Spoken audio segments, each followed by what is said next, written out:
Entonces, para Solecito, que no estuvo la clase pasada estuvo y fue muy necesaria, por decirlo así. Es necesaria porque vimos todo lo que fue el capítulo 2, sí, casi la mayoría del capítulo 2. Hablamos acerca también de la profecía de Daniel 4 y de Daniel 9, que tiene que ver y es muy, ¿cómo se dice eso?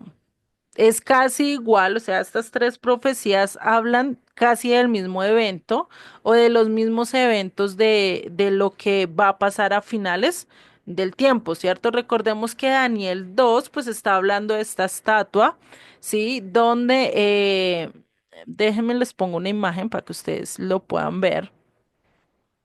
En Daniel, Dios nos habla de esta estatua que tiene diferentes materiales, ¿cierto? Diferentes utensilios y que pues nos ayudaría, ¿sí? A entender lo que nosotros vamos a hablar, ¿cierto?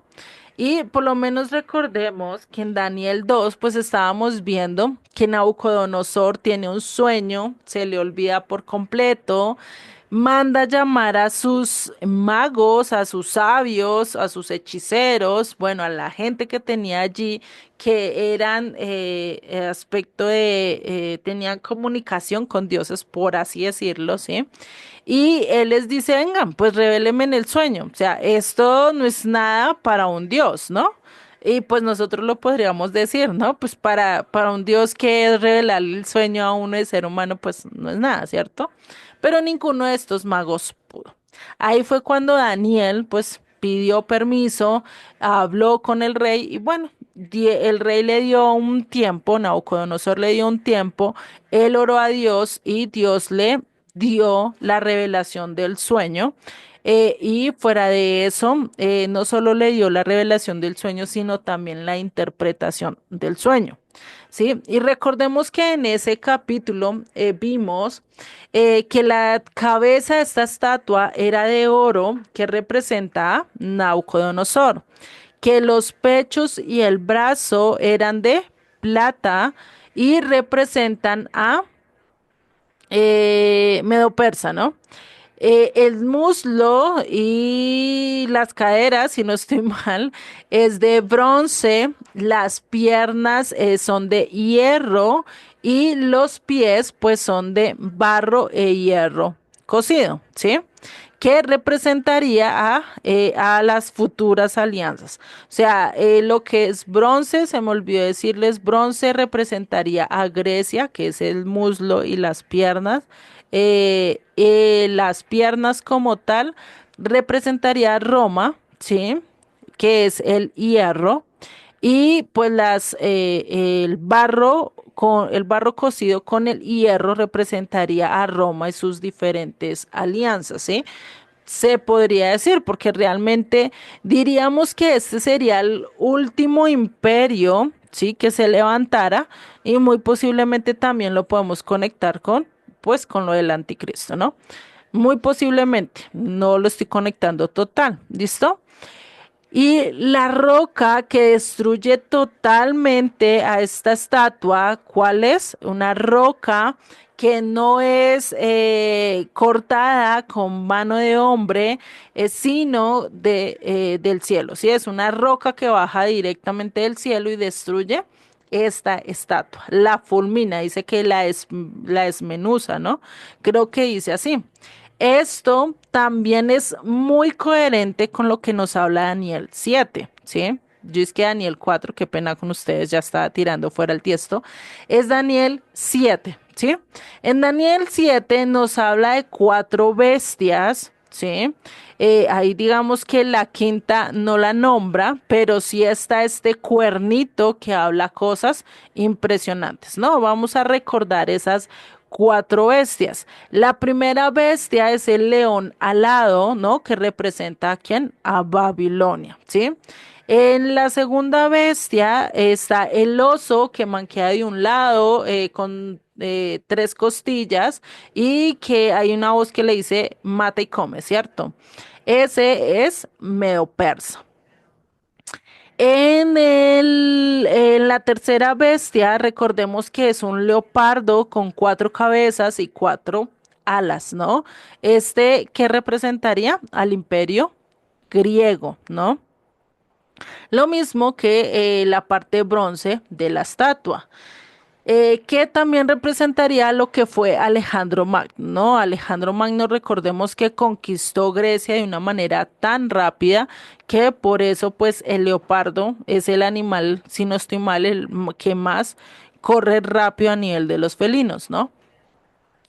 Y sabemos que la cuarta bestia, que correspondería a la cuarta parte de la estatua, es una bestia que no se identifica, es una bestia terrible que desmenuza, que destruye, que arrasando con todo, ¿cierto? Y muy posiblemente es Roma, ¿no? Perdón, de acuerdo a lo que hemos visto a lo largo de toda la historia bíblica, casa muy bien con Roma. Y pues sabemos que esta cuarta bestia que tiene 10 cuernos en su cabeza, 13 caen y de esos tres sale un cuerno que tiene ojos, boca y habla cosas grandes, ¿no? Y que busca cambiar la ley y las festividades, algo que se logró hacer con Roma, por eso se interpreta que Roma muy posiblemente es este cuarto poder que se levantó, ¿no? Sobre el mundo. Y vemos que en este capítulo 7, a diferencia del capítulo 2 de Daniel, habla del Hijo del Hombre, ¿sí? Por eso la importancia de tener estas dos, ¿sí? Estas dos profecías, porque esa roca que no es cortada con mano de hombre es la misma o está hablando del mismo hijo de hombre que habla en Daniel 7, ese hijo de hombre que se presentó ante el anciano de días, ¿no? Y que es el que va a reinar eternamente, ¿no? Eh, Algo también que tenemos que ver y es que en Isaías, si no estoy mal, Isaías 51, perdón. Si no estoy mal, en Isaías 51 es un texto importante porque doy este énfasis pues para que podamos entender lo que vimos, lo que vamos a ver ahorita y más que unos no estuvieron, entonces por eso digamos que hoy como este paréntesis un poquito más ampliado. En Isaías 51, déjenme en un momento reviso dónde está ese texto de Isaías 51.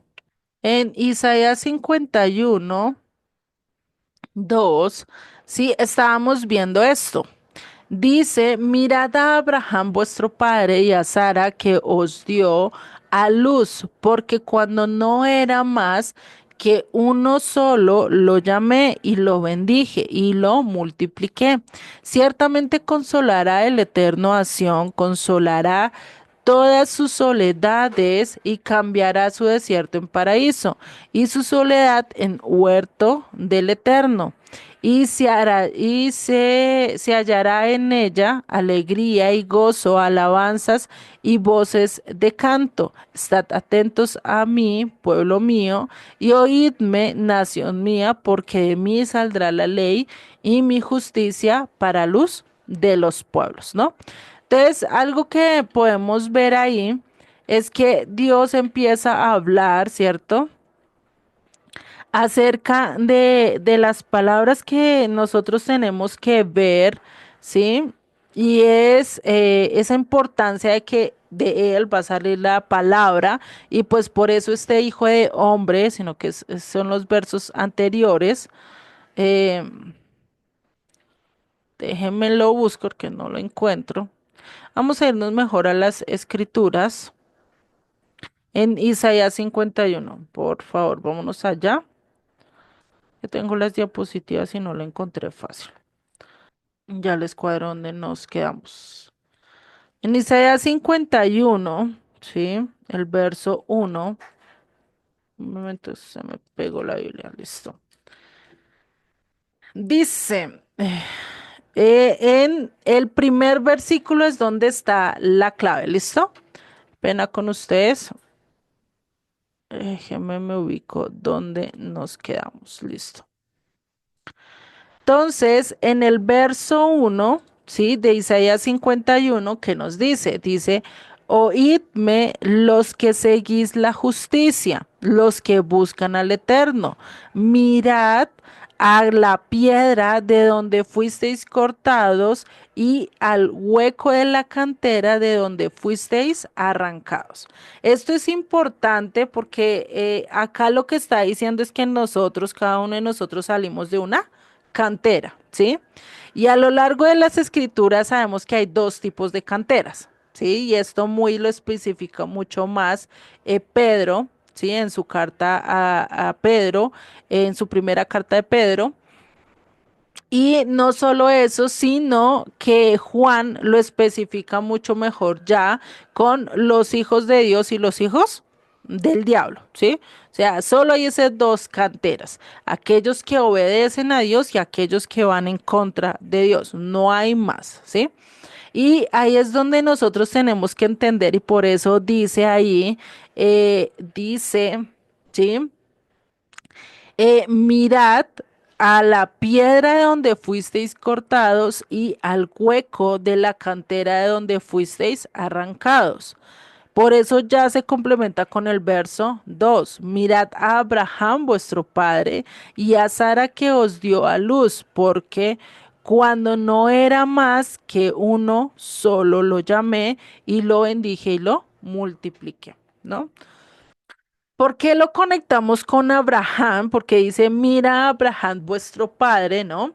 ¿Por qué Abraham es nuestro padre? Les preguntaría a ustedes. ¿Por qué nosotros vendríamos a ser hijos también de Abraham?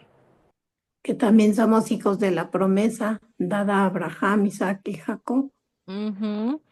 ¿Y cómo confirmamos que nosotros también somos partícipes de esa promesa?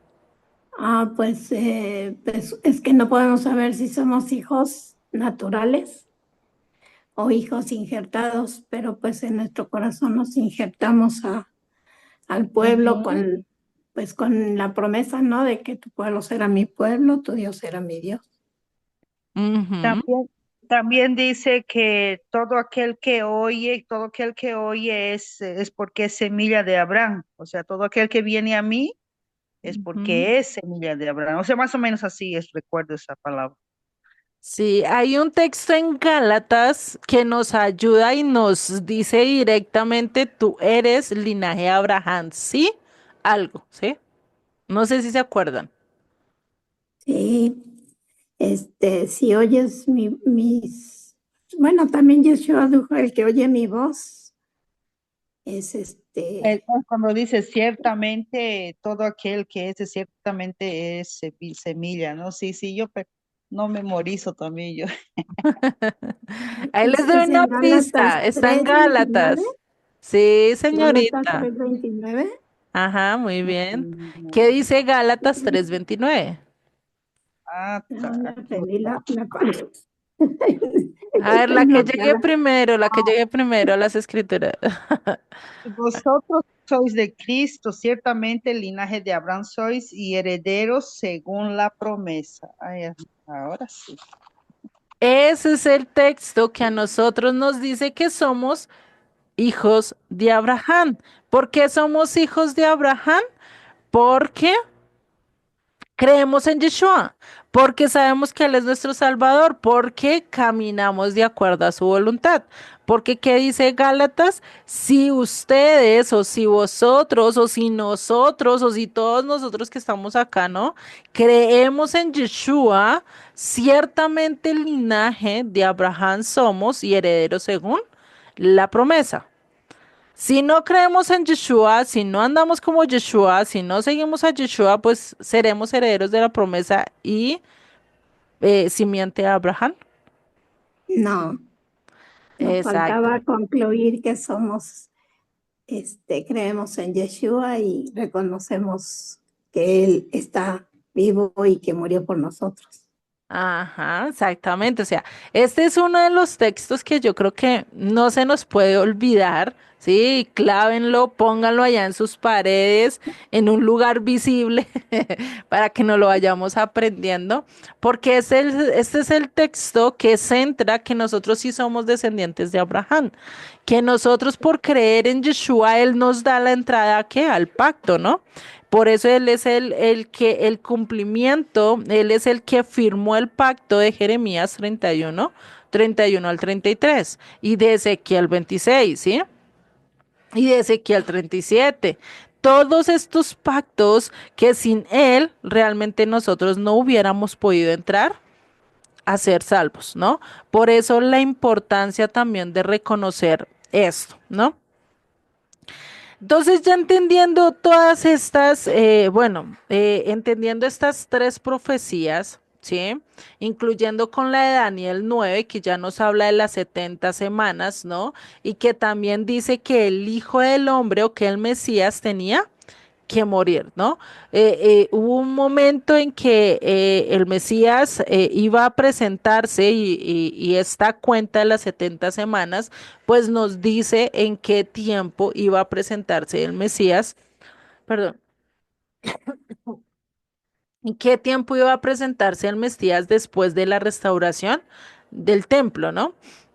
Y después de eso dice que se le quitará la vida al Mesías, donde vemos que dice que se le quitará la vida al Mesías en Daniel 9:26. ¿Sí? Dice, se le va a quitar la vida al Mesías no por sí mismo, sí, o sea, no que él la quite y que se suicide y listo, ahí entregó su vida, no, sino que se la van a quitar, ¿sí? Eso es lo que implica ese texto. Y por eso sigue diciendo, y el pueblo de un príncipe que ha de venir destruirá la ciudad y el santuario. O sea, él iba a morir antes de qué? De que se destruyera la ciudad y el santuario. Antes del 70 él tenía que haber muerto. Sí, eso lo dice la profecía de Daniel. Y por eso sigue en el verso 26, en la última parte, dice, y su fin será con inundación y hasta el fin de la guerra durarán las devastaciones. Hoy en día podemos ver que eso hay guerra contra guerra, ¿no? Perdón. Entonces es algo que vemos, ¿sí? Y ahí es donde nosotros tenemos que entender, ¿sí? El por qué, hijo de hombre, el por qué la roca, quién es esa roca, por eso este estudio es de quién es esa roca que nos habla Daniel y que nos conecta Yeshua acá con esta roca. Por eso dice, esta es la roca en la que va a ser fundada la iglesia, ¿no? Mi casa. ¿Mm? Entonces, por eso tenemos nosotros que estar mirando, ¿cierto?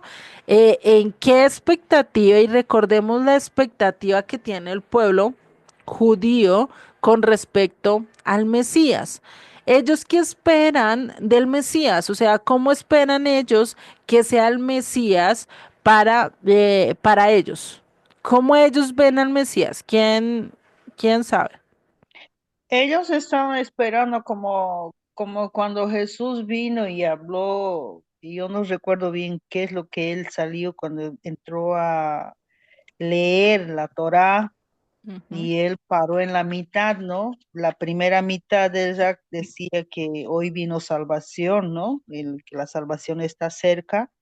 Y la segunda parte, la segunda mitad que él no ha leído, es ahí donde decía que él iba a venir con mano fuerte, poderío y iba ujú. a reinar, iba a venir ya no como un cordero, como alguien que viene a salvar, sino ya iba a venir como un rey y juez. Yo pienso eso de ahí, eso más o menos recuerdo. Ujú. Muy bien, o sea, ellos esperaran y esperaban, era un Mesías que viniera con poder, que viniera con fuerza, que viniera a poner a sus enemigos por estrado de los pies, que pusiera a Israel por cabeza, no por cola, ¿cierto? Esa era la expectativa que tenía el pueblo, que tenían los discípulos, que tenían todos y que hoy en día todavía tiene Israel, ¿no? Por eso no creen que Yeshua sea el Mesías, porque él vino siendo un cordero, porque fue llevado al matadero, a diferencia de que hizo muchos milagros, sanó enfermos, sanó leprosos, levantó paralíticos, hizo muchos milagros y alimentó a muchas multitudes, ¿cierto? A pesar de eso, no le creyeron que él era el Mesías por el simplemente hecho de que no vino con poder y gloria como ellos esperaban. Ellos esperaban que viniera igual que lo que viene un ejército y una nación más fuerte. Así pensaron que él venía, venía con guerra, venía con tanques, venía con su ejército y de una vez a tomar todo y hacer que aquellos que están allí y los coge cautivos, pues le van a seguir por temor, como lo han hecho las diferentes naciones. ¿O ustedes creen que hay alguna nación que realmente cuando Babilonia vino y fue conquistando toda la parte que conquistó, ustedes creen que cada uno de esos países que conquistó le sirvió por voluntad, dijo, ay, voy a servirle por amor a este rey, porque ves que vea, me libró de mis reyes? ¿Será que sí, ese sería el gusto y el placer de ellos de servirle a este rey? Pues en realidad era por miedo y por terror, porque era lo que causaban ellos, los invasores.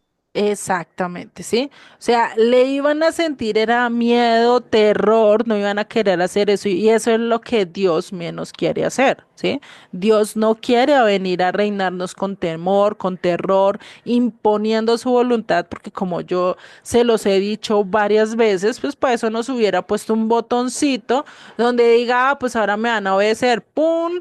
Oprimió el botoncito y ya empezamos a hacer la voluntad de él, nos volvemos robóticos y eso es lo que él menos quiere. Pues lo hubiera hecho así a Adán, ¿no? Y cuántos dolores de cabeza nos hubiera librado Dios, cuántas canas, cuántas cosas no hubieran cambiado a lo largo del mundo si Dios le hubiera hecho ese botoncito a Adán, le hubiera dicho, ah, ¿con qué quieres comerte esa fruta? Pues no, no te voy a dejar y bueno, ahora me obedeces a mí, ¿no? Pues qué perfecto sería, no estaríamos como estamos hoy en día, ¿cierto? Pero Dios no quería eso, Dios no quería un robot que le sirviera. Dios quería a un ser humano, a una persona que tomara su propia decisión y decir, yo te quiero obedecer a ti por voluntad. Porque quiero ver, porque sé que tú eres mi todo, porque sé que en ti pertenezco, pues sí, por eso te obedezco, ¿sí? Esa es una cosa muy diferente a cómo lo hace un robot. Un robot no tiene opinión, ¿no? Ni voz ni voto, ¿no? Esa es la gran diferencia. Entonces, si nosotros vamos ligando esto que estamos viendo, ¿cierto? Esto de la roca y qué es lo que Yeshua quería decir con esa roca, que es lo que vamos a empezar a ver, ¿sí? Vamos a irnos directamente a Mateo 16:13, que es donde vamos a conectar esos pasajes de Daniel 2, Daniel 7, Daniel 9 con Isaías 51, que nos dice que nosotros somos cortados de una cantera, ¿cierto?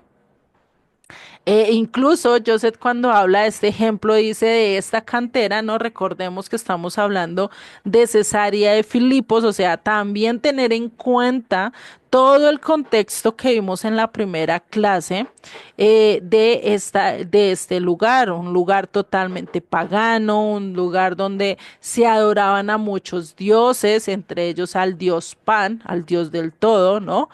Donde se hacían sacrificios a este dios, donde a este lugar se le conoce como las puertas del Hades, ¿no? Y que es algo que Yeshua también relacionó. Entonces, acá lo importante es que no se nos olvide todos estos textos que estamos hablando. Igual yo los voy a ir llevando también de la mano, no se preocupen, porque no podemos a veces acordarnos de todo. Pero sí es importante que tengamos como ese contexto de que está hablando de diferentes imperios, pero imperios ¿qué? Paganos, que van en contra de Dios, ¿no? Porque Medo-Persia fue en contra de Dios, Grecia fue en contra de Dios, Roma ha ido en contra de Dios, ¿cierto? Y pues de lógico que eso ha hecho ciertas cosas. Y vamos a entender también si acá cuando Yeshua habla de la roca, está hablando literalmente de Pablo, perdón, de Pedro, o está hablando de otra cosa, ¿no? Que eso es lo que vamos a entender a lo largo de este estudio. Y vamos a irnos al verso 13, ¿sí? Mateo 16:13. ¿Qué dice?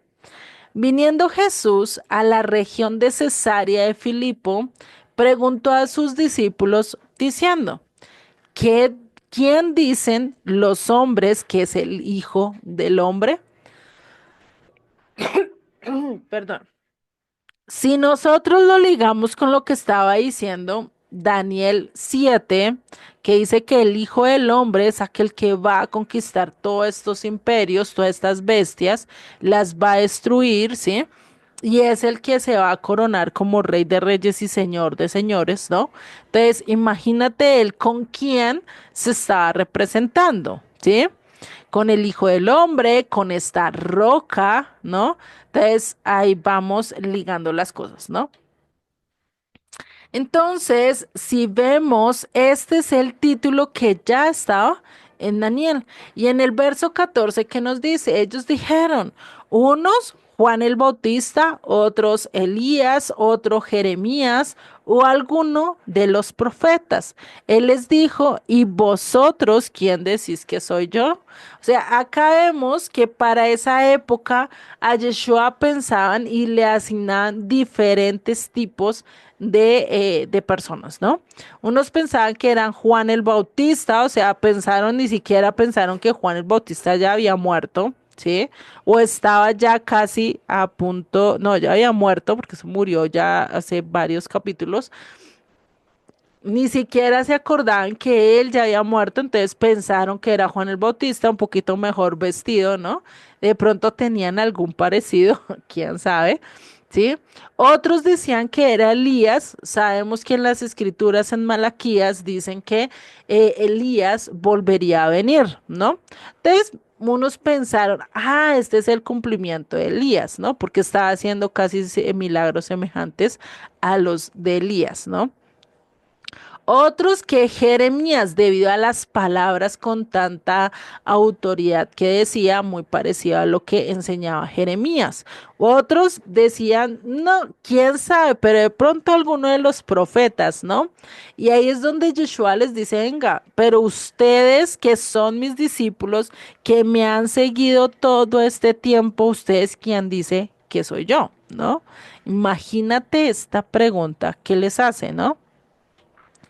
Y ahí es donde él se empieza a identificar, ¿no? Porque él en el primer verso, en el verso 13 que estamos estudiando, él se identifica como el hijo del hombre, ¿sí?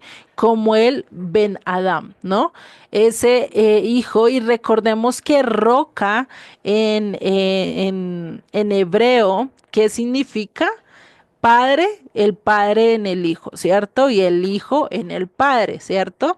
Entonces, recordemos que lo estábamos viendo desde la parte celestial como de la parte física, ¿sí? En la parte celestial, ¿quién es el Hijo y quién es el Padre? Em, Yeshua El Hijo y el Padre, ¿quién sería? es Yahweh. Exactamente. Y si lo pasamos estas mismas dos a la parte a la parte terrenal, ¿quiénes serían el padre y el hijo? En la parte terrenal, Ajá. pues era Yeshua y No, los discípulos como no, hijos. no. ¿Quién fue el primer patriarca? Abraham, Ajá. Abraham, ¿qué? entonces él es el padre y el hijo Exactamente, será Isaac. exactamente. ¿Por qué se dice que esos dos se complementan? O sea, ¿qué hay de paralelo en estos dos? Por el Eh, sacrificio Sí. y que van a Exactamente. sacrificar a Isaac. Ajá, Y muy en bien, el ¿sí? ambiente celestial se sacrificó Yeshua. Exactamente, ¿sí? Ahí vemos que entonces la roca, ¿quién es? El Padre, ¿cierto? Dios, pero también vendría a ser ¿quién? Jesucristo, ¿cierto? A nivel terrenal, la roca, ¿quién sería? Abraham y también Isaac, o sea, toda la descendencia del hijo de la promesa, por eso hijo de hombre, ¿no? Por eso la importancia de no perdernos los estudios.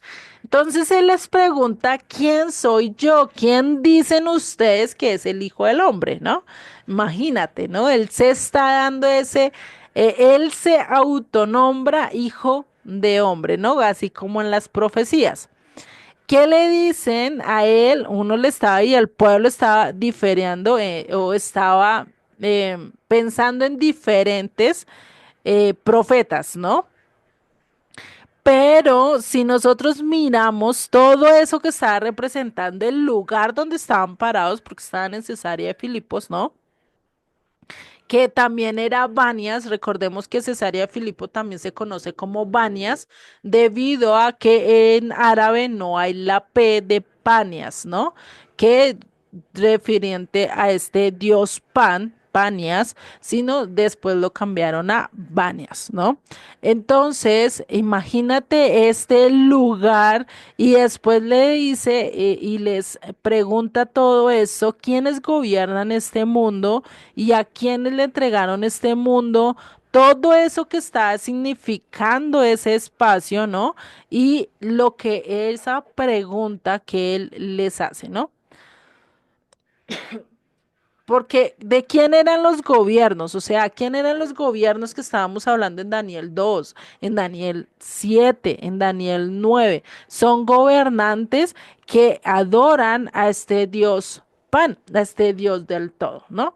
La mayoría adoraba a este Dios, adoraban a otros, rendían culto a estos ídolos y pues de loico a la idolatría que quería conquistar y controlar el mundo entero, a lo que hoy en día podríamos decir también que las altas esferas pues adoran a quién, a este mismo Dios que es igual a Satanás, ¿no? A nuestro adversario. Entonces imagínate, por eso él les pregunta, bueno, ustedes ya saben quién conquistó al mundo, ustedes ya saben qué es lo que está pasando acá, entonces, ¿quién soy yo? ¿Quién piensan ustedes que soy yo, no? Imagínate. Y ahí es donde empieza Pedro y responde, ¿no? Se levanta Pedro con todo su fulgor, ¿no? ¿Y qué dice? Tú eres el Cristo, el Hijo del Dios viviente. ¿Mm? Imagínate esta respuesta, ¿no? Que dijo Pedro. Y recordemos que él era muy acelerado, era muy atrevido, ¿no? En cuanto a ciertas cosas. O sea, él era uno de los que no se contenía y ese era de los que participaba si estuviera diciendo las cosas mal, ¿no? Pero vemos que acá Dios fue el que le daba, ¿no? Y acá Pedro hace una acertación, hace una declaración muy asertiva, ¿sí? Porque ¿qué estaba representando o quién se veneraba en ese lugar? Se veneraba al Dios de la muerte, se veneraba a aquellos que se sacrificaba, a aquel que se le iba y se le daba todos estos cultos a nivel satánico, o sea, era un lugar totalmente terrible, ¿cierto? Pero entonces ahí vemos que Yeshua empieza a hablarles, bueno, ¿quién soy yo, no? Hablándoles y quitándoles como esa careta, dejen de pensar en el mundo, dejen pensar en la falsedad de la humanidad, rendido a este culto. Y si ellos piensan en eso, ¿ustedes qué piensan? ¿Piensan que es igual, que yo soy igual a ellos, que soy otro profeta falso, que soy otro que va buscando mis propios intereses o realmente voy de acuerdo a lo que está escrito? ¿sí? Yo soy un profeta o qué quién piensan que es usted, ¿no? Y él le dice y le contesta muy claro, tú eres el Mesías, tú eres el Hijo del Dios viviente. O sea, qué aclaración, ¿no? Por muy poco le dijo, tú eres Dios, ¿no? Le faltó muy poquito para decirle, tú eres Dios, ¿no? Por eso Yeshua le responde lo siguiente en el verso 17. Entonces le respondió Jesús, bienaventurado eres, dichoso eres, Simón, hijo de Jonás, porque no te lo reveló carne ni sangre, sino mi Padre que está en los cielos. Y acá hace varias cosas, ¿no? Le dice, dichoso eres, eres bienaventurado, eres acepto, ¿sí? Eres dichoso, ¿no? Y fuera de eso lo conecta con Jonás, porque realmente no se sabe si Simón, Pedro, era hijo de Jonás, si realmente era descendiente, o sea, si su papá era Jonás, o por lo menos su abuelo o bisabuelo era Jonás, no se sabe porque no lo dicen las escrituras, ¿sí? Acá es cuando realmente se le liga con Jonás. O muy posiblemente la otra teoría es que se le estaba diciendo, tú eres hijo de Jonás el profeta. ¿M? Que el hijo de Jonás pues tenía que cumplir, ¿qué? La misma función que Jonás, o sea, en cierta forma le está diciendo Yeshua, tú vas a cumplir la misma función que hizo Jonás el profeta, ¿no? Imagínate esto, ¿no? El que él estuviera diciendo esto. Y acá realmente es algo que quién se lo reveló, o sea, quién le puede haber revelado a Pedro que realmente él era el hijo de Dios, pues Dios mismo. Nadie más se lo puede haber revelado, porque ustedes creen que Satanás se lo iba a revelar. No, pues antes más bien lo oculto, pues para que no lo acepte y no lo adore, y preferible que me adore a mí, ¿no? Satanás diría eso. No, yo por qué voy a perder uno, pues prefieres que me adore a mí, no que vaya a adore a otro, ¿no? Por eso es que nosotros vemos, ¿no? Y cuando se calmó la tormenta, ellos qué dijeron, y esto vemos que no lo dijeron solo una o dos veces. Ellos ya habían aceptado varias veces que él era el hijo de Dios. Pero ¿por qué solo acá Yeshua dice no se lo reveló, sino mi Padre que está en los cielos, ¿no? Y esto lo vemos también acá en Mateo 8:27. Dice, y los hombres se maravillaron diciendo, ¿qué hombre es este que aún los vientos y el mar le obedecen? ¿No? O sea, acá ya estaban viendo la función de Yeshua como ese hijo de Dios. También cuando habla con Natanael, ¿sí? En Juan 1:46, vamos a ver que él habla con Natanael, uno de los seguidores, y dice, Natanael le dijo, ¿de Nazaret puede salir algo bueno? Le dijo Felipe, ven y ve.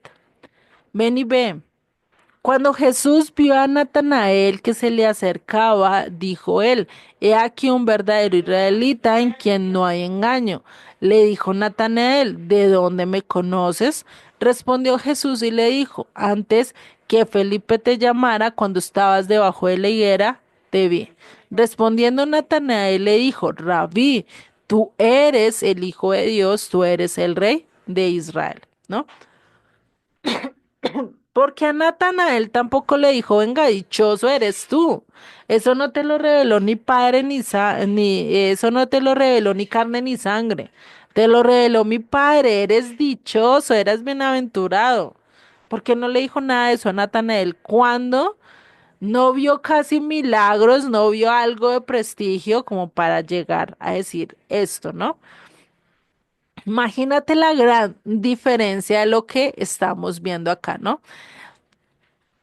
Y la razón es porque en las anteriores lo dicen cuando, después de ver un milagro.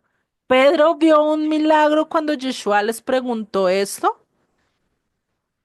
No, Estaban en una región, imagino que iban caminando por el lado de Cesarea de Filipos, no se sabe si entró literalmente al lugar, al Hades del fuego, o a la puerta del Hades, ¿no? No se sabe si entró literalmente porque dice que es cerca de Cesarea de Filipos, o sea, pasando por allí, ¿no? Eso es lo que dice el verso.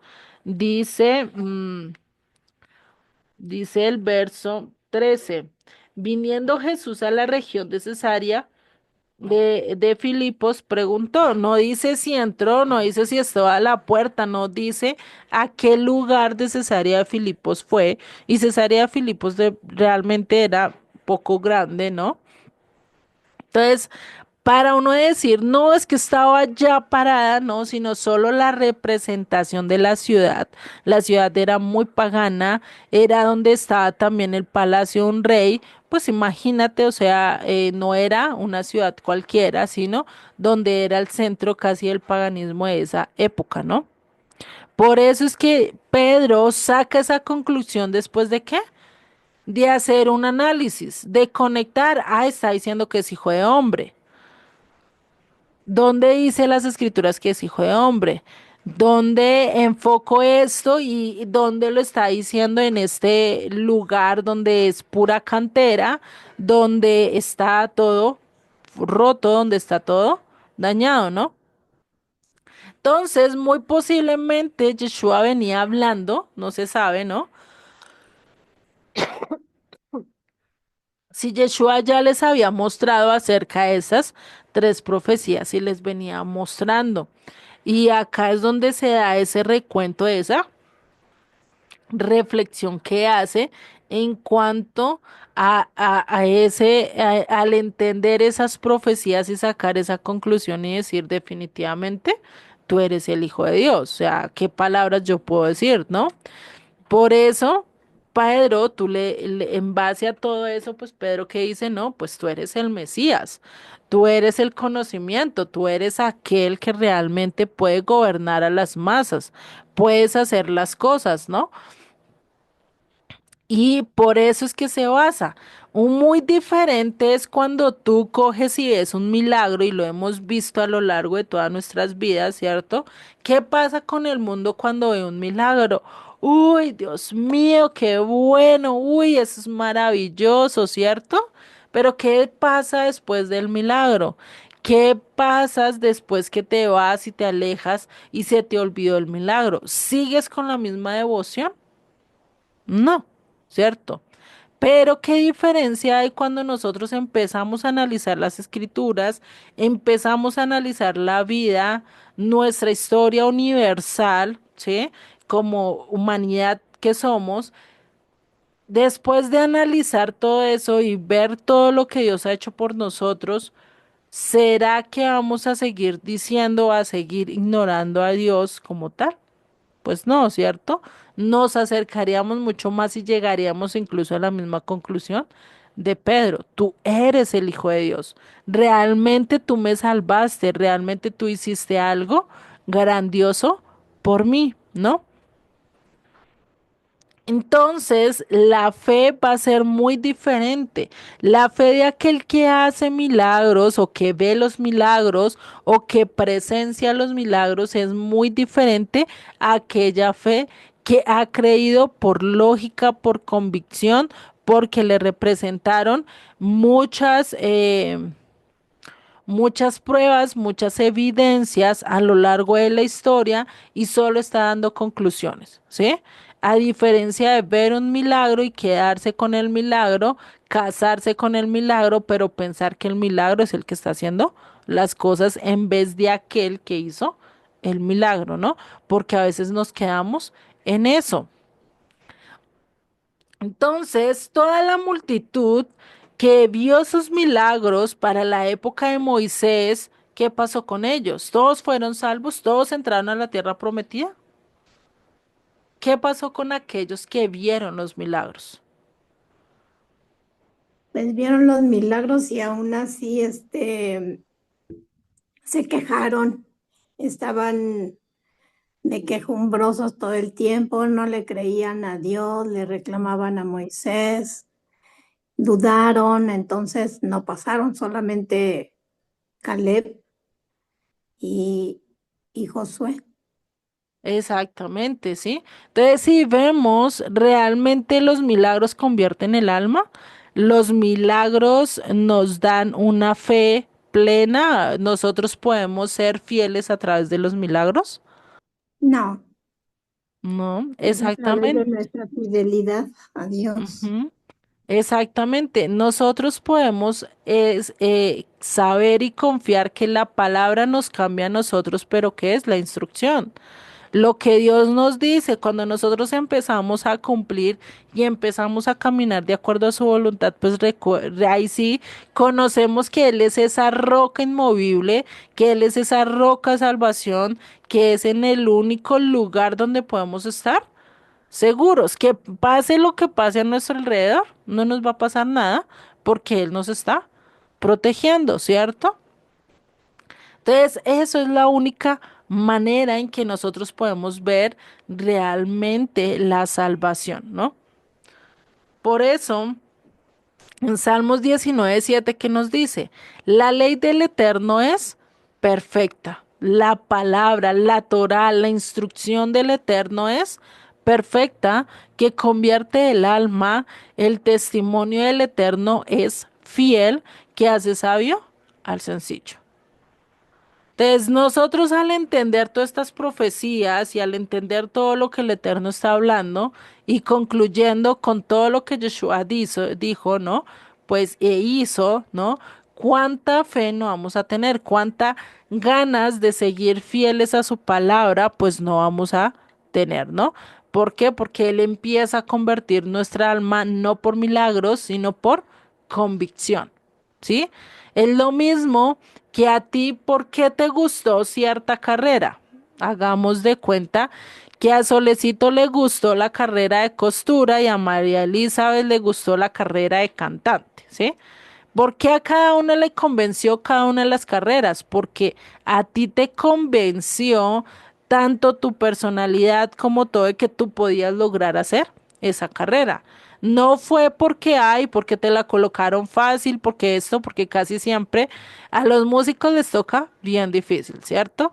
A la parte de la costura tampoco es que sea tan fácil. Tiene sus pros, ¿no? Y tiene también sus contra. Entonces, cada uno va a decidir de acuerdo a lo que la convicción de cada persona piensa que es lo correcto, lo que razona, lo que piensa, ¿no? Porque de ahí a pasar y a llegar a ser un buen costurero, tiempo. De ahí a llegar a pasar a un buen cantante, tiempo que hay que manejar, ¿cierto?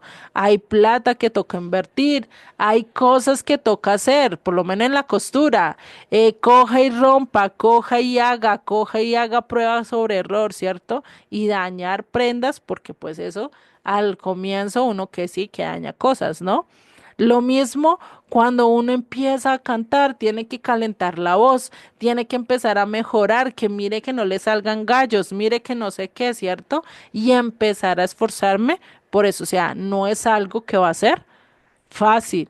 Hay algo que yo tengo que instruirme, tengo que aprender, tengo que dedicar tiempo, tengo que quemarme las neuronas, tengo que sacrificarme por esa convicción que yo quiero.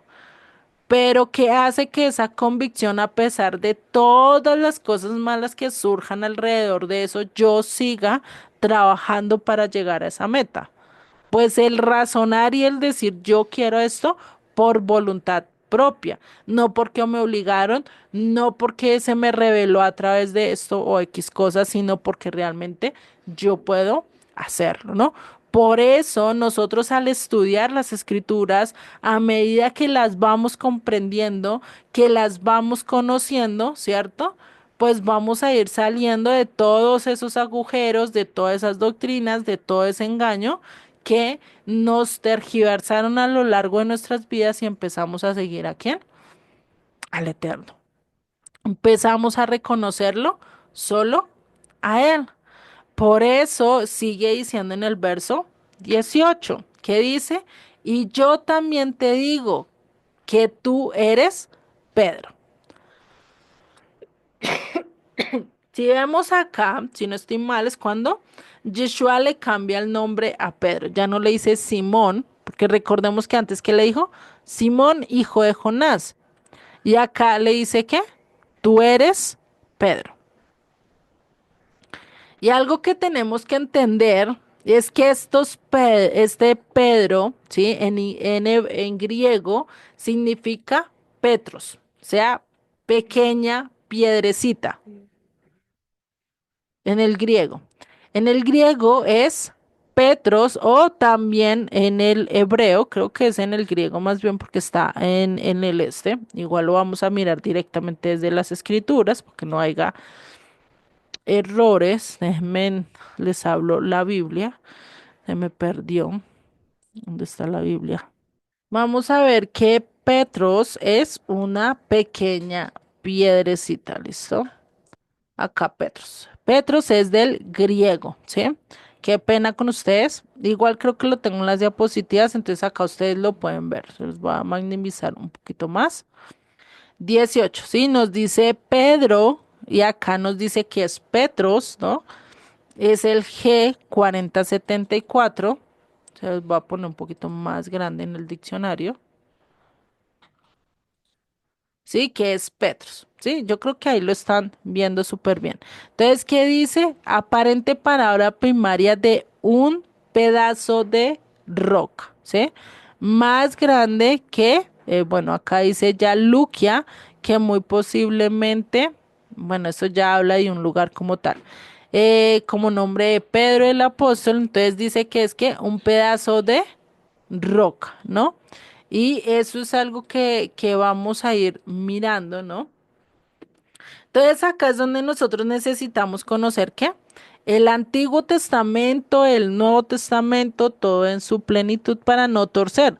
Porque imagínate, o sea, ¿será que Yeshua le estaba diciendo, tú, Pedro, vas a hacer algo grande? Porque ¿qué le estaba diciendo? Tú eres la piedra más chiquita, ¿sí? Tú eres un pedazo de roca. Y nos lleva otra vez a lo que dice Isaías 51, de qué cantera fuiste cortados, ¿no? O sea, Pedro, tú eres esta roca que fue cortada de X cantera. ¿De qué cantera le está diciendo, no? ¿Quién le está diciendo? Yeshua, ¿no? Entonces, si Yeshua es la roca y es la cantera de donde todos salimos, ¿no?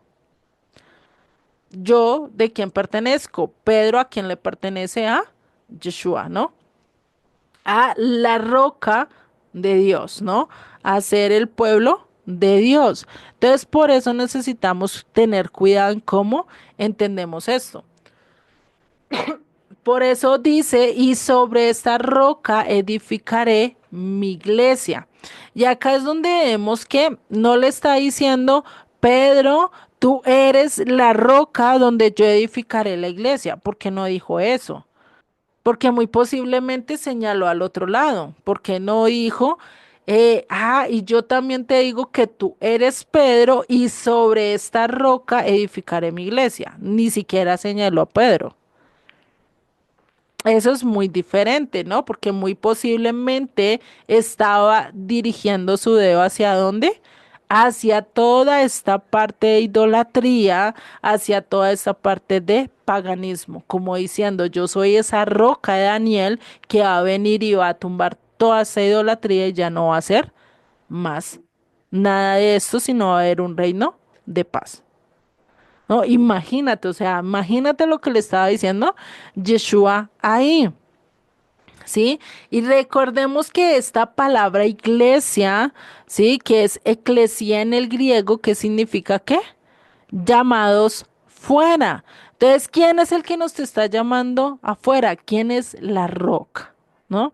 Entonces, imagínense esto que vemos y esto también en Primera de Pedro en Primera de Pedro 2, acá es donde Pedro nos dice quién es la roca. O sea, imagínate, si Pedro hubiera dicho, no, yo soy la roca y sobre mí se va a edificar la iglesia, pues que hubiera dicho en su carta. No, yo soy el que estoy edificando la roca, la iglesia, yo soy el que estoy haciendo. todo, pero ¿será realmente que eso es lo que dijo él en su carta? Por eso necesitamos ver que realmente qué fue lo que dijo Pedro y qué fue lo que entendió Pedro, ¿no? Eso lo vamos a ver ahorita más adelante, ¿no? Y por eso sigue diciendo, y las puertas del Hades no prevalecerán contra ella. ¿Contra quién? Contra la roca donde yo voy a edificar mi iglesia. El Hades no va a poder prevalecer, las puertas del Hades no va a permanecer.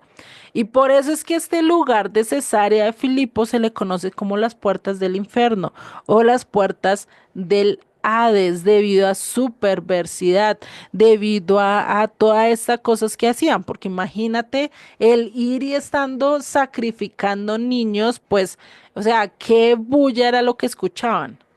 Y estando al son de tambores y estando al son de todas estas cosas paganas y prohibidas, pues realmente era un lugar acogedor, realmente era un lugar bueno, pues realmente no era así, ¿no? Entonces, por eso Yeshua que le dice, estas puertas del Hades no van a prevalecer contra mi iglesia, no van a hacer frente, no van a hacer nada, ¿no?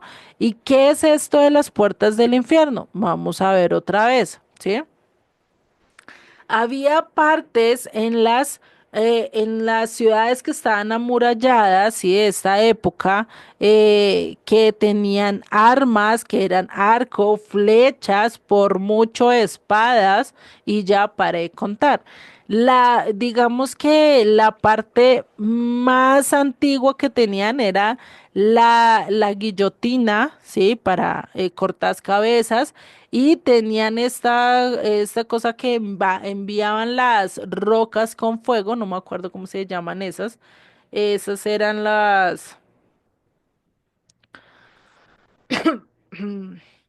¿cómo es que le llaman? Era un carro donde ponían casi como una cuchara y que podían mandar las cosas hasta lejos. Que con eso era que Babilonia conquistó parte de Israel, ¿no? Mandaba fuego a sus murallas, ¿sí? Y pues imagínate, si para esa época tenían murallas fortificadas, pues cómo iban a entrar entrar a ¿qué? A conquistar ciertos lugares, ¿no? Pues era difícil porque no tenían armamento para pasar. Hoy en día una muralla que va a durar, ¿cierto? Si un misil va y atraviesa la muralla hasta ahí queda, ¿cierto? Eso hoy en día, pero para esa época que no tenían casi armamento, pues Pedro que diría que es la roca, ¿no? Por eso nosotros necesitamos saber cuál era el pensamiento de Pedro y qué fue lo que le entendió a Yeshua, porque él fue el que estuvo allí en ese evento. Y recordemos que por eso Yeshua le estaba diciendo, venga, no te lo reveló carne ni sangre, sino que, sino mi Padre que estás en los cielos, ¿no? Por eso le digo, yo también ahora digo que tú eres Pedro, ¿sí? O sea, que tú eres una pequeña piedrecita cortada de X cantera, ¿no? Y si no leemos con cuidado, pues de lógico vamos a difundir o vamos a distorsionar lo que Dios está diciendo o lo que el Mesías nos está diciendo, ¿no? Porque Pedro realmente ya había identificado, ya había conocido lo que era Yeshua, el Hijo de Dios, ya había entendido eso. Y él entendió eso estando donde frente en este lugar en Cesarea de Filipos, no sabemos si directamente Yeshua lo llevó allí y les mostró todas las atrocidades que hacían en ese lugar o ellos ya conocían la fama. Nosotros sabemos que al estar caminando en una ciudad y nosotros ya conocer sus alrededores, ya se empieza a escuchar la fama de cierto lugar, ¿no? O lo que pasa en ciertos sectores. Uno ya sabe, por lo menos uno no ha ido a Las Vegas, pero ya sabe lo que le espera en Las Vegas, ¿no? ¿O ustedes no creen? ¿Ustedes no saben de cuáles Vegas les hablo? Sí, y sabemos. ¿De cuáles Vegas? ¿Dónde están ubicadas esas Vegas?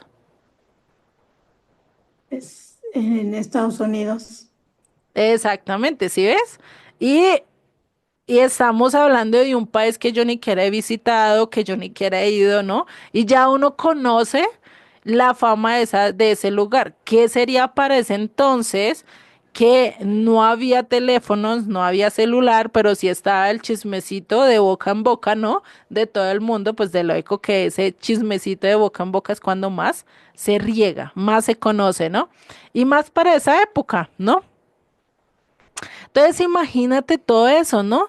Entonces, Pedro, estando allí como, digamos, representante de Roma, de toda esta idolatría, o sea, que realmente se conecta con lo que Yeshua les estaba diciendo, con la pregunta que Yeshua les estaba diciendo, porque realmente todo ese lugar estaba mostrando la idolatría, estaba mostrando todo aquello que estaba haciendo lo correcto, lo incorrecto, lo maldadoso, lo feo, ¿cierto? Imagínate, ¿será que Pedro realmente se estaba identificando con este lugar, se estaba identificando con todo lo que Roma representa? ¿Y se querría representar con todo eso? No, claro. De lógico que no, ¿cierto? O sea, por eso nosotros tenemos que mirar qué fue eso. Por eso Yeshua, cuando vio todo eso, pues que dijo, esto no va a prevalecer, esto se va a acabar, va a llegar un momento en que esto ya no va a existir, ¿sí? Imagínate, ¿quién lo está diciendo? La roca. ¿Y a quién se lo está diciendo? A Pedro, a una roquita que se sacó de una cantera, ¿no? Y entonces, por eso es que estaban allí en esa época y que todo eso se iba a destruir. Si nosotros empezamos a imaginarnos todo esto, a un Galileo que estaba bajo la opresión del imperio romano, ¿sí? Que no sabía mucho de letras ni nada, ¿sí? Porque Pedro pues era un pescador que qué educación o qué cosas así podría haber obtenido, ¿no?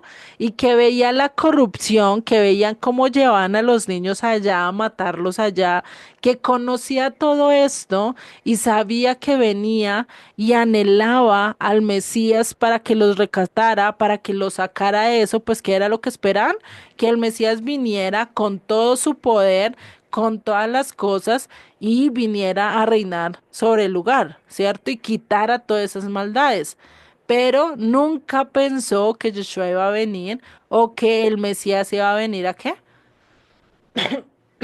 A mostrarse como siervo, a querer salvar primero a las multitudes a través de sanidades, a través de cosas, ¿cierto? Sino que querían era que qué, que acabara con toda esa perversión. Por eso le dijo, tú eres el Señor, tú puedes acabar con el satanismo, con la perversión, con la idolatría, con toda esta falsedad que se está mostrando en este lugar. O sea, eso realmente fue lo que Pedro entendió. Por eso Yeshua le dijo, dichoso eres, Pedro, porque no te lo reveló nadie. No te lo reveló carne, no te lo reveló sangre, no te lo reveló nada de eso, sino realmente ¿quién? Dios, el Dios que está en los cielos, ¿no? Y por eso es que vemos que a él y a quienes se les pasó por alto, a todos estos líderes religiosos no le entendieron, nunca. Ay, perdón, nunca entendieron todas estas profecías, nunca entendieron todos estos milagros que Yeshua estaba mostrando. ¿Por qué será que ellos no lo entendieron? ¿Por qué será que no captaron todo lo que Yeshua estaba haciendo y no lo conectaron con todas las profecías? Es porque se enfocaron ellos en lo que estaban viviendo en ese momento y pensaban que iba a ser la salvación, que ya venía a ser el juicio. Ujú. Pero en realidad todavía no entendían perfectamente, no recordaban perfectamente que estaba escrito que primero vendría como siervo sufriente. Exactamente, sí. Y muchos, y yo creo que algunos sí lo llegaron a identificar. Muchos entendieron las profecías, pero que dijeron, no, acá no nos va a lugar, no nos va a bajar de nuestro lugar, de nuestro poder. No, pues que, ¿cómo así, no? Igual que lo hizo Saúl, se aferró a su poder y ¿qué pasó? tantas consecuencias que trajo para su vida, ¿no? Incluso para la misma nación.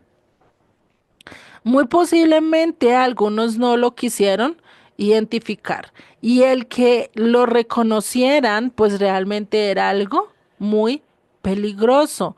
¿Por qué? Porque estaban viviendo bajo Roma y si ellos lo reconocían como el rey, pues que iba a hacer Roma, pues no se iba a quedar con brazos cruzados y se iba a arremeter contra ellos. Entonces ellos dijeron, no, no, no, mejor que ni lo reconozcamos, ¿no? Por eso este Caifás que dijo, no, pues es mejor que un hombre muera en vez que toda la nación muera, ¿no? O sea, ellos sabían que si ellos empezaban a levantar a Yeshua como el Mesías, pues la cosa no iba a ser tan fácil, ¿sí?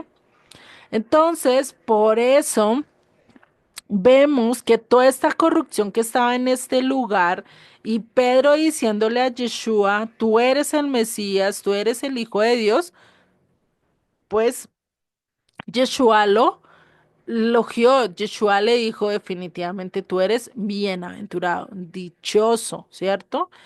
¿Y cómo te lo puede revelar el Eterno? ¿Sí? A través de su palabra, a través de que ya entendiste todo esto. Pedro muy posiblemente entendió a Daniel, entendió lo que Daniel estaba pasando y lo que Daniel estaba diciendo de los últimos tiempos. Y entendió que Yeshua era el Mesías. Dijo, este es el Mesías. O sea, ni más para que lo digan, ¿cierto? ¿Quién sabe Yeshua qué fue lo que les dijo? ¿Qué era lo que realmente estaba enseñando allí? Fuera de lo que Mateo nos está diciendo, ¿no? Porque no sabemos si todo fue al pie de la letra, ¿no? Entonces, imagínate. Y después de eso, ¿qué dice? Y yo te digo que tú eres Pedro y sobre esta roca edificaré mi iglesia. ¿Y será que sí, sobre esa roca va a edificar esa iglesia? O sea, sobre Pedro y va a edificar la iglesia. Pues realmente, si fuera así, pues le hubiera dicho sobre ti edificaré mi iglesia. Pues hubiera sido más fácil, ¿cierto? ¿Para qué tantas vueltas y para qué tantas decir no? Y sobre esta roca edificaré mi iglesia. Porque es lo mismo que nosotros decirle a nuestro hijo, ay, hijito querido, bello, y sobre este colegio voy a hacer que crezcas. O sea, ¿será que usted les va a decir así? No, mira, hijito, te traje aquí y a ti voy a hacer que crezcas y te conviertas en un universitario. ¿Por qué? Porque le estás hablando directamente a él en primera persona, ¿no? No necesitas estar dando rodeos o vueltas en cuanto a eso, ¿no? Y por eso es la importancia de entender todo el contexto de Daniel 2, de quién es esa roca que no se cortó con mano de hombre, sino que salió con todo su poder y arrasó con todos estos imperios y los desmenuzó a todos, ¿no?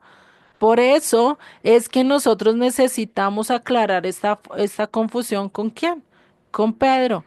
Pedro es el único que nos puede decir realmente qué era lo que estaba pasando, ¿no?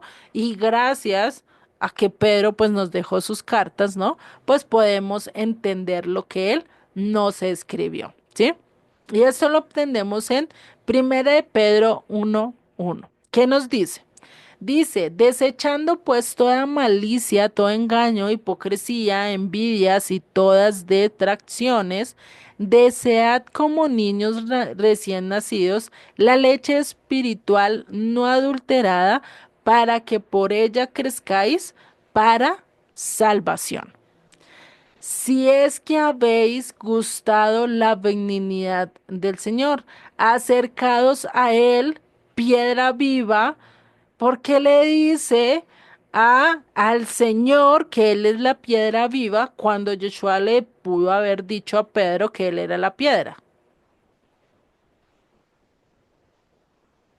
Si vemos, Pedro entendió otra cosa, ¿cierto?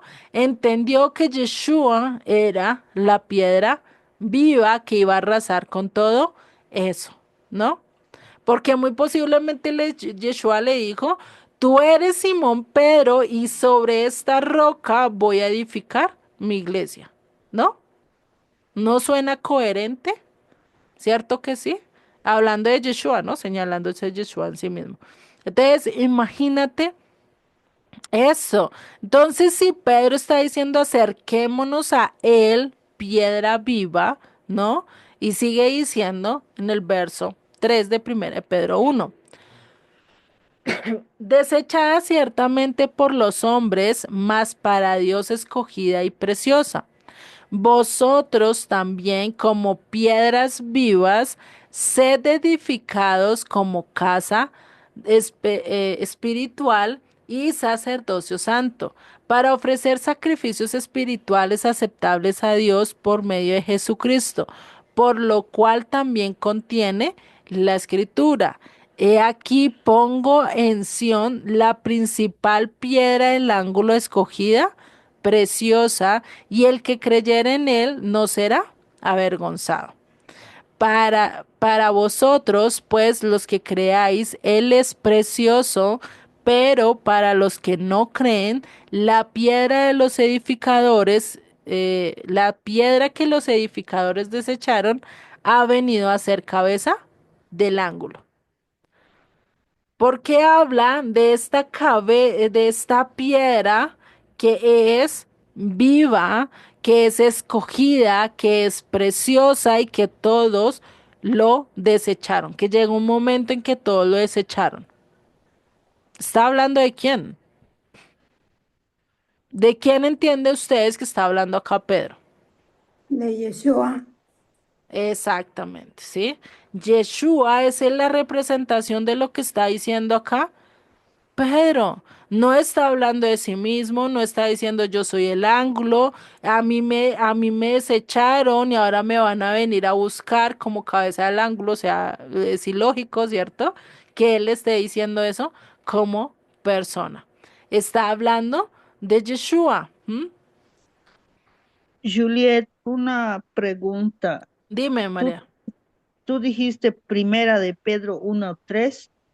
Aquí yo estoy intentando encontrar y yo no encuentro lo que está escrito. Aquí primera de Pedro 1:3 dice, bendito el Dios y Padre de nuestro Señor Jesucristo, que según su grande misericordia nos Espérate, a hizo ver. conocer para una esperanza viva, mas no dice lo que está escrito ahí, como dice, desechada ciertamente por los hombres. No consigo, o es que yo estoy mal, por No, favor. de pronto es que me equivoqué en el capítulo, dame un segundo.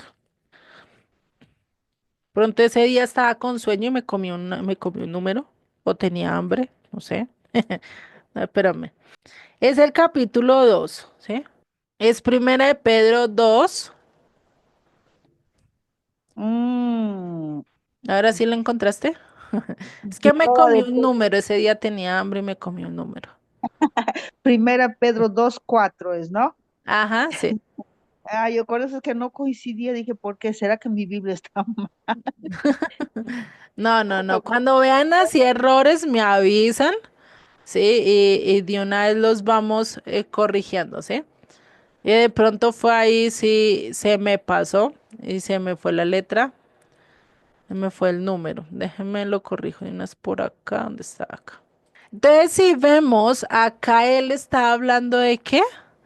De que Yeshua es la roca viva, ¿no? De que Yeshua es la piedra del ángulo, de que Yeshua es esa piedra que algunos amaron, pero que otros desecharon, ¿no? Y es la misma piedra de la que está hablando Daniel 2, ¿no? De la que fue cortada no con manos de hombres, porque ¿será que Yeshua fue cortada con manos de hombres? No. O sea, no tuvo que ver nada. Fue María directamente que se embarazó de Yeshua por poder del Eterno, ¿sí? Por misma autoridad de Dios, ¿no?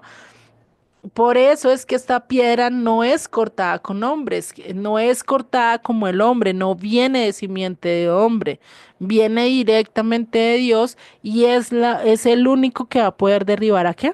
A todos estos imperios, incluyendo Roma, que está reinando pues en esta época, ¿no? A través de la iglesia. Entonces, Pedro Pedro no tendría que venir a ser esa roca en la cual se construiría la iglesia. Esto es algo totalmente malo, no es realmente lo que representa o lo que Yeshua realmente quiso decir, porque incluso Pedro lo está diciendo claramente. ¿Sí? Él es, busquen la roca, busquen la cabeza del ángulo que allí es donde va a ser edificada la iglesia, ¿no? Entonces acá ya entendiendo todo este contexto, ¿no? De lo que está hablando Daniel 2, Daniel 7, todo lo que está diciendo incluso Yeshua con lo que dice Pedro, pues imagínate el engaño en el que nosotros a veces estábamos, ¿no? Si estábamos en el catolicismo, si entendíamos que Pedro era la roca, ¿no? Pues imagínate, estábamos totalmente engañados, tergiversando realmente la verdad. Por eso la importancia de conocer todas las escrituras. ¿M? Y por eso es que Yeshua es el que va a venir a derribar ¿qué? Toda idolatría, todo culto pagano, a quebrantar todas esas doctrinas confusas que nos pierden, que nos velan el entendimiento, ¿sí? Y quitar ese usurpador que estábamos viendo desde Mateo 14, ¿no? Ese usurpador que vino y le quitó el trono a Yeshua, al cual le pertenece, el cual más adelante pues viene siendo también el Hijo de perdición al cual Yeshua va a derrotar, va a derrocar como tal, ¿no? Entonces, porque, y ahí es donde vemos el por qué la cabeza de la iglesia es quién? Yeshua, ¿no? Yeshua es la cabeza de la iglesia, Yeshua es el único que nos puede guiar, Yeshua es el que nos puede llevar ante el Padre. Y Pedro no lo dijo de sí mismo. Pedro no dijo yo soy la cabeza del ángulo. Yo soy sobre en el cual ustedes van a construir la iglesia. Imagínate si Pedro hubiera dicho eso, ¿cierto? Entonces, esa cantera que representa el culto falso es que de donde Yeshua dice yo voy a destruir todo esto. O sea, esa cantera de la que él está hablando, esa cantera de perversión, de maldad, de idolatría, donde se adoraba a este dios Némesis o diosa, no sé, a Zeus, a donde se adoraba a este dios Pan, a todas estas, toda esta cosa que se manifestaba allí en ese lugar, pues ¿qué dice? Eso va a quedar en ruinas. Esto se va a derrocar y esto también se complementa con una profecía que habla en Ezequiel 36, si no estoy mal, que es donde dice que va a llegar un momento, o bueno, si no estoy mal también en Apocalipsis, donde dice que ya se va a lavar todos, que ya no va a haber más paganismo, que ya no va a haber más idolatría y que el único nombre que va a existir es el nombre de Dios, que todo el mundo lo va a adorar y lo va a venerar solo a Él, ¿sí? Entonces, imagínate todo eso. Y acá podríamos pensar, ¿será que toda esta adoración pagana ya se erradicó? ¿Ya ya desapareció como tal? ¿Ustedes qué pueden decir? ¿Todo eso que estaba en Cesarea de Filipa, será que ya desapareció o está en el mundo hoy en día todavía? Y más fuerte. Ujú. Todavía sigue, pero con mayor intensidad, yo creo.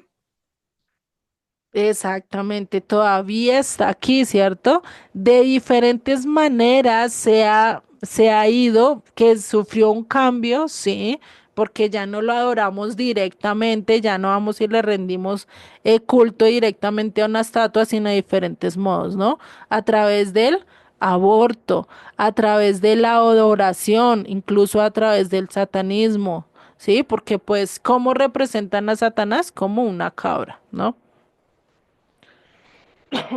Entonces todo eso viene a verse. ¿Y cómo va a venir él a vencer? Destruyendo todo, ¿sí? ¿Cómo? ¿Qué está haciendo él? Esperando a que a que su padre ponga por estrado de sus pies a todos sus enemigos.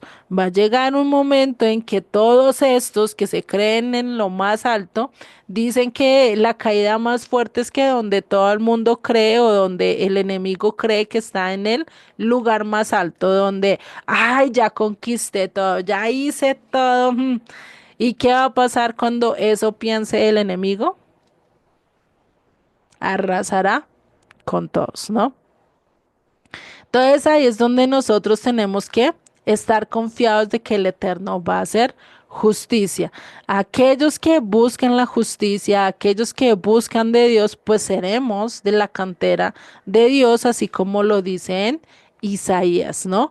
Esa es la diferencia. Nosotros sí sabemos de qué cantera somos cortados, nosotros sí reconocemos la cantera, pero aquellos que van en contra de Dios, pues de qué cantera están cortados, pues de esa cantera donde está la idolatría, donde está la maldad, donde está la perversión, ¿sí? Y ahí es donde nosotros tenemos que preguntarnos, cada uno de nosotros tenemos que hacer, bueno, ¿de qué cantera soy yo?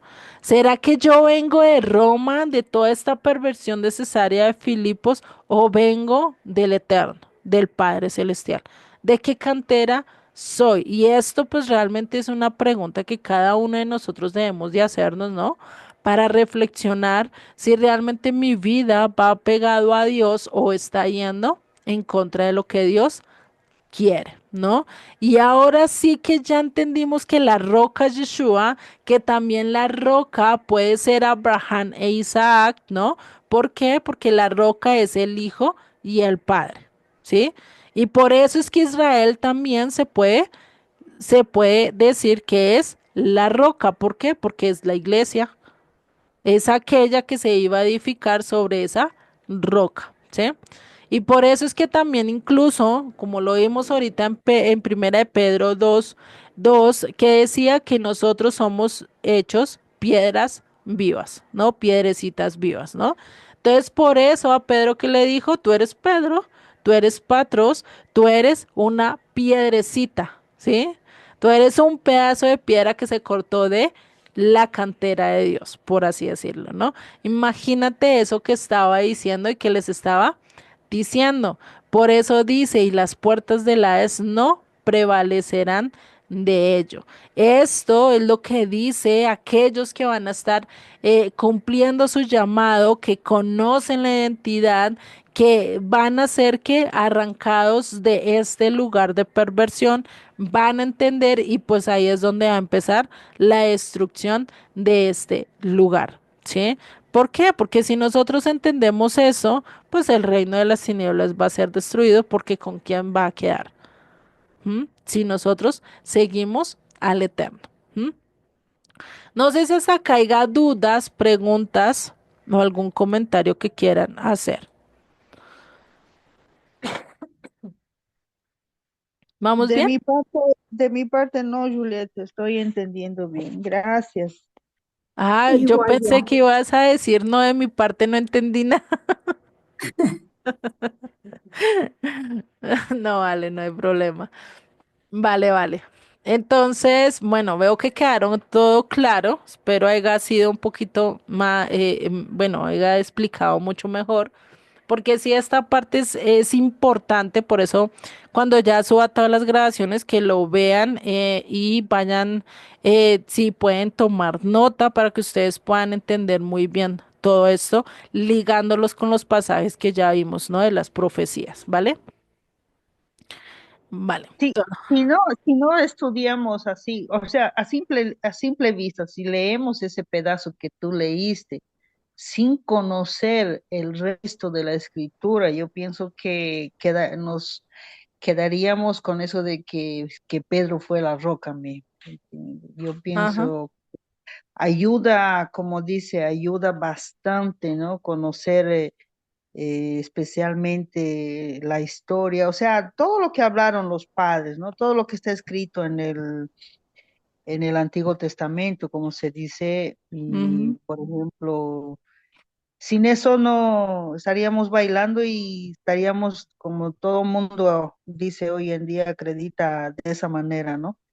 Lamentablemente, ¿no? Ahora, por ejemplo, es un poco difícil, ¿no? Así un poco grabarse, ¿no? Pero cuando uno ya leyó, entonces uno ya el hilo lo va atando y como dice Ujú. el rompecabezas se va montando, entonces ya no decimos que la roca sí, pero ¿por qué? Ahí decir, entonces ya, sí, es muy bueno, es realmente ayuda bastante regresar a los libros, especialmente los profetas, todo lo que dijeron, Ujú. y también los apóstoles que dijeron también Pedro, Juan, Pablo, o sea, sinceramente todo está interligado mismo, ¿no? Solo nosotros nomás es que leemos aquello que nos interesa nomás.